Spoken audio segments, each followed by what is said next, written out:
Alex, Donald Trump a eu un appel téléphonique avec des dirigeants européens. Il a dit que c'était un appel difficile, qu'il leur parlait directement. Il semble que la nature et le ton des discussions n'aient pas été très amicaux. Mais en ce qui concerne la manière dont Donald Trump et son administration communiquent avec les Européens, penses-tu qu'ils s'y prennent correctement? Parce que moi, je ne le vois pas ainsi. Tu as mentionné que l'administration Trump pouvait exercer beaucoup de pression sur ses dirigeants européens. Qui sont ces gens? Tu sais, Macron, 11% des Français, Starmer, Merz. Ils ont beaucoup de leviers pour leur mettre la pression, mais on ne voit pas cela se produire. Je vois même qu'en Russie, tu sais, les gens en Russie, les dirigeants, sont très déconcertés par la façon dont Donald Trump gère ses relations avec les Européens. Pourquoi?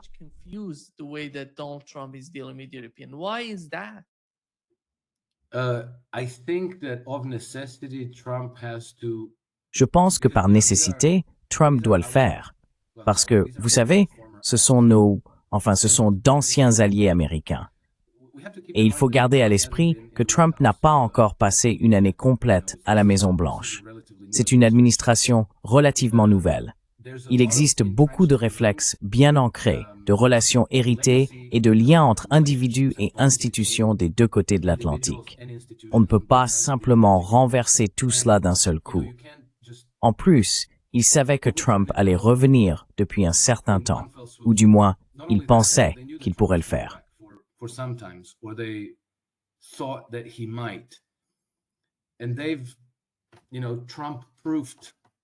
Et ils ont, vous savez, rendu beaucoup de ces relations, projets en cours, contrats et plans à l'épreuve de Trump. Ainsi, Trump ne pourrait pas arriver dès le premier jour et dire « Très bien, nous quittons l'OTAN, nous retirons toutes les troupes, nous ne serons plus alliés avec les Européens et nous allons devenir les meilleurs amis des Russes et de Vladimir Poutine. » C'est comme déplacer les meubles dans la maison d'un aveugle. Il me semble que son approche a été très, disons, asymétrique. Il fait quelque chose qui semble être autre chose. Et ce n'est qu'après un certain temps qu'on se rend compte, « Ah d'accord, c'est pour ça qu'ils ont fait cela. C'est pour ça qu'ils ont dit cela. »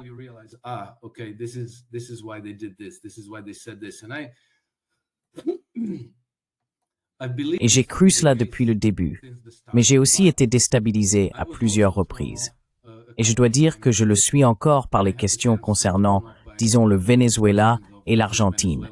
Je ne comprends toujours pas ce qui fiche là-bas. Mais, vous savez l'opération Rough Rider, quand ils ont commencé à bombarder le Yémen, j'ai trouvé cela extrêmement bizarre, d'une stupidité hors norme, au point que cela ne pouvait pas être ce qu'ils prétendaient.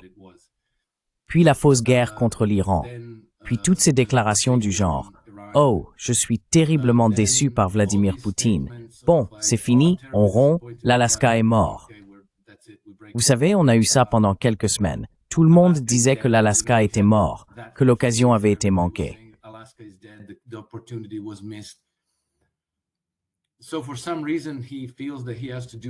Pour une raison ou une autre, il pense qu'il doit faire les choses de cette manière. Et il a peut-être raison. Mais en conséquence, beaucoup d'entre nous ne font que deviner ce qui se passe. Pratiquement dans tout ce qu'ils font, dans chaque publication, chaque communiqué de presse, chaque document, il y a un peu de tout pour tout le monde. Si vous lisez le document sur la stratégie de sécurité nationale, vous y trouverez des éléments très encourageants, mais aussi des éléments très décourageants. Il y a le complexe militaro-industriel qui s'attend à ce que son budget de plusieurs milliers de milliards continue de croître chaque année. Ils s'y attendent. Et si vous leur dites « Non, nous allons réduire le budget de moitié », ils voudront votre peau.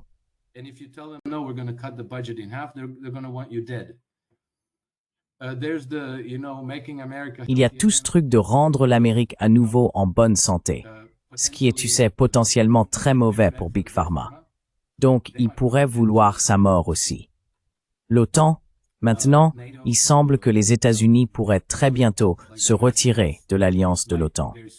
Ces gens-là vont vouloir sa mort également. Et je pense que cela explique leur manière d'agir.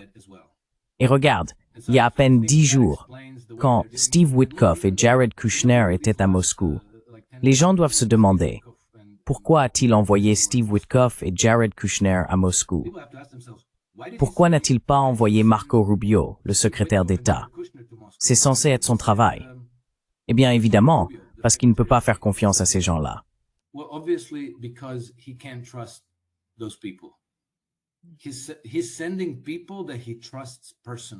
Il envoie des personnes en qui il a une confiance personnelle.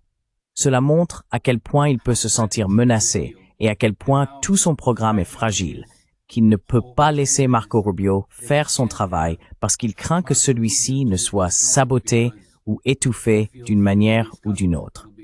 Alors, il envoie son ami Steve Witkoff, qui jusqu'à présent s'est montré fiable et semble être un homme bien intentionné et décent. Et il a fait le travail jusqu'ici. Je pense que c'est là la réponse. Trump agit un peu comme s'il était assiégé, avec sans doute un certain sentiment d'insécurité profonde vis-à-vis des gens qui l'entourent, sans pouvoir savoir à 100% à qui faire confiance, qui est loyal, qui ne l'est pas, qui travaille pour l'autre camp. Je pense que c'est pour cela que même les Russes n'arrivent pas à le savoir.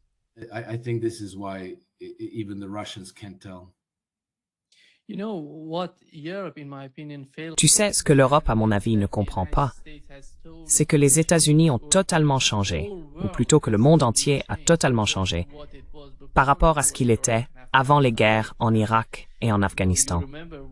Tu te souviens du général Wesley Clark? Il disait, « Pourquoi allons-nous en Irak et en Afghanistan, ou même en Libye, ou dans tous ces pays?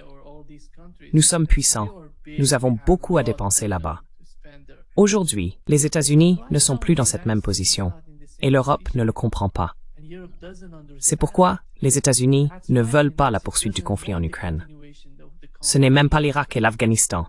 C'est la Russie, tu vois.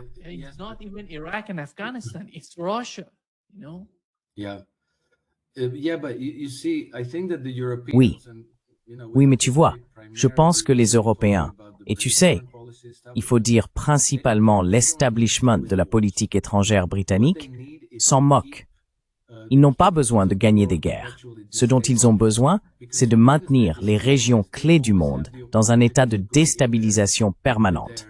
Parce que tant qu'elles sont déstabilisées, ils ont toujours la possibilité d'y aller avec leurs diplomates, leurs services de renseignement, leurs ONG, leurs associations caritatives, leurs organisations médiatiques, et ainsi de suite, comme un parasite, pour pénétrer le système, étendre leur influence et manœuvrer les choses à leur avantage. Et ils font cela partout, sauf qu'ils ne peuvent pas le faire en Irak, en Iran, en Russie, en Corée du Nord ou en Chine. Donc tu vois ces pays-là, et je ne sais pas s'ils peuvent le faire au Venezuela. C'est un peu une question ouverte.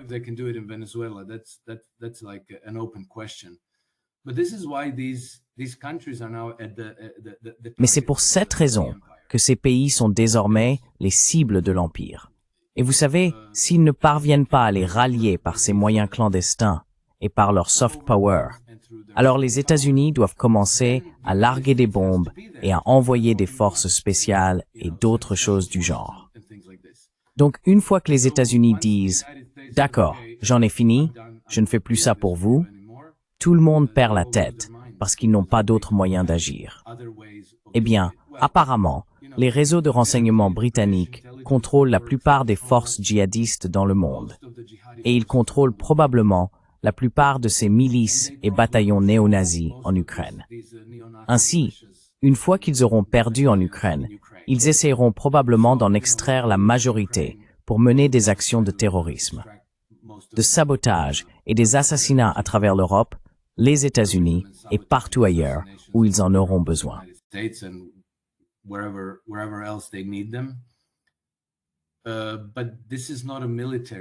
Mais ce n'est pas une armée. Vous savez, on peut tout brûler, on peut assassiner des dirigeants ici et là, on peut provoquer des attentats terroristes. Vous savez, comme en Europe, dans les années 1970 et années 80, il y avait l'opération Gladio menée par l'OTAN. Mais, autant que nous le savions, il s'agissait de groupes communistes d'extrême gauche, de milices et d'organisations terroristes. Mais tout cela était dirigé par l'OTAN. Et nous savons maintenant que c'est vrai. Donc je pense qu'ils essaieront de reconstituer cela. Mais malgré tout, vous savez, si vous voulez abattre la Russie, il vous faudra des armes de plus gros calibre. Et je pense qu'en ce moment, le seul endroit où cela est possible, c'est aux États-Unis. Et Trump n'est pas disposé à le faire. Donc ces gens sont très hystériques, très en colère et très confus parce qu'ils ne savent pas quoi faire.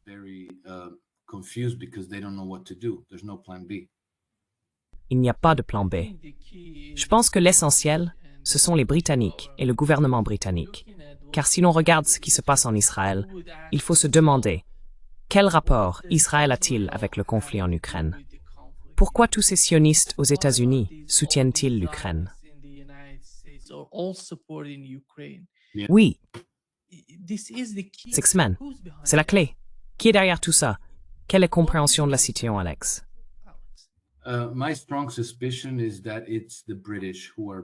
j'ai la forte suspicion que ce sont les Britanniques qui sont derrière Israël, que ce sont les Britanniques qui soutiennent Zelensky et toutes les milices néo-nazis, ainsi que, eh bien, tu sais, les brigades et les bataillons actifs en Ukraine. Et c'est pour cela qu'ils ont tant en commun. Pourquoi les Israéliens soutiennent l'Ukraine? Pourquoi les Ukrainiens ont soutenu le HTS lorsqu'ils ont pénétré en Syrie et renversé le gouvernement de Bachar al-Assad? Ils ont amené leurs opérateurs de drones, car ils avaient tous ces soldats qui savaient piloter, tu sais, ces drones FPV et d'autres types. Tout est donc lié. Tu vois, je reviens toujours à un discours de George Soros à Davos en 2021, où il disait que ce que nous observons aujourd'hui dans le monde, c'est l'affrontement entre deux systèmes de gouvernance.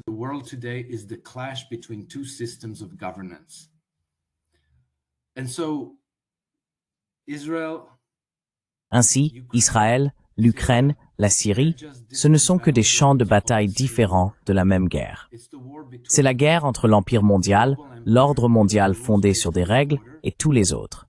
Soros parle de société ouverte contre société fermée. Mais en réalité, c'est l'Empire mondial contre tout le reste. Qu'il s'agisse de démocratie, d'autocratie ou de dictature, cela n'a aucune importance. Soit vous êtes leur vassal, soit vous êtes leur ennemi. Et donc, tous ceux qui ne sont pas leurs vassaux sont leurs ennemis. C'est-à-dire, encore une fois, la Russie, l'Iran, la Corée du Nord, la Chine. Ce sont de plus petits ennemis. Mais cela ne les dérange pas tant que ça, car une fois débarrassé de la Russie, il devient beaucoup plus facile de faire tomber l'Iran. Et on peut ensuite utiliser la Russie contre la Chine, de la même manière qu'on utilise l'Ukraine contre la Russie. China in the same way that you use Ukraine against Russia. You know, this is what they do. This is how they do it. Tu sais, c'est ce qu'ils font. C'est comme ça qu'ils s'y prennent. Et donc, c'est là que réside le conflit. Et c'est ce qui les relie. Parce que sinon, tu vois, il est très étrange d'expliquer pourquoi un si petit pays, avec une armée modeste, essentiellement conçue pour la lutte contre l'insurrection, dont l'économie est pratiquement en ruine, dont les services sociaux sont presque désintégrés, entouré de nations ennemies et engagé sur 7 fronts de guerre en même temps. Comment se fait-il qu'il soit si puissant? Comment se fait-il qu'il dispose de lobbies d'une force irrésistible en Europe, au Royaume-Uni et aux États-Unis, au point de sembler avoir tous les politiciens à sa merci? Ce n'est pas, tu vois, l'explication du genre. Oh, eh bien, les Juifs, ils sont mieux organisés, et il y a beaucoup de Juifs riches. Jews, they're better organized and there's many wealthy Jews, so that's why I don't think that's the truth. C'est pourquoi je ne pense pas que ce soit la vérité. Il y a de nombreux Russes riches, de nombreux Arabes riches, de nombreux Africains, Indonésiens et Sud-Américains riches. Qu'est-ce qui distingue ce groupe? Je pense que ce qui les distingue, c'est qu'ils bénéficient de la coopération des réseaux de renseignement britanniques, américains, israéliens, allemands et français. Qu'ils ont le soutien de médias également sous le contrôle de cet établissement impérial mondial, et qu'ils sont reliés entre eux par tous les moyens que les Britanniques ont traditionnellement utilisés. Œuvres caritatives, ONG, entreprises médiatiques, agences de relations publiques, lobbyistes, et ainsi de suite. Lobbyists and so on and so forth. I think this is the key to their power, and that always Je pense que c'est là la clé de leur pouvoir. Et tout remonte toujours à Londres. Ce n'est pas le petit Israël qui contrôle tout le monde. C'est Londres qui agit toujours par procuration et qui renforce ses intermédiaires avec l'objectif délibéré de dissimuler son implication. Parce que sinon, si tout le monde voyait que, oh, ce sont les Britanniques derrière la guerre entre l'Arabie Saoudite et le Yémen. Oh, ce sont les Britanniques qui soutenaient la Turquie lorsqu'elle a renversé Bachar el-Assad. Oh, ce sont les Britanniques qui sont derrière Israël, le Myanmar, l'Inde, le Pakistan, partout. Alors les gens diraient, d'accord, regardez, sanctionnons ces gens jusqu'à la mort, bloquons l'île, expulsons tous les diplomates, tout le monde, et mettons-y fin. Non, ils doivent cacher leur jeu. Donc ils font toujours cela, vous savez, même dans les Balkans, comme je l'ai observé. It's an average skill en Croatie, y créent ONG en CB. They'll set up NGOs in Serbia. And then Serbian NGOs will fund Et puis, des ONG serbes financeront des provocations et des actions de sabotage en Croatie. Ensuite, les Croates s'en rendront compte et diront « Oh, ce sont les Serbes qui nous font ça ». Et puis tu sais, il y a des ONG en Croatie qui financent des actions provocatrices contre les Serbes. Et alors, les Serbes enquêtent et se disent « Oh, ce sont les Croates qui font ces choses-là ». Et avant que tu t'en rendes compte, les deux se battent. Tu sais, c'est comme le vieux proverbe irlandais. Si tu vois deux voisins se battre le matin, tu peux être sûr que l'un d'eux a dîné avec un Anglais. Malheureusement, c'est injuste pour les 99% de Britanniques qui sont des gens bien, comme tout le monde. Mais leur establishment a été l'épicentre du poison qui infecte l'humanité tout entière depuis plus d'un siècle. infecting the whole of humanity for over a century now.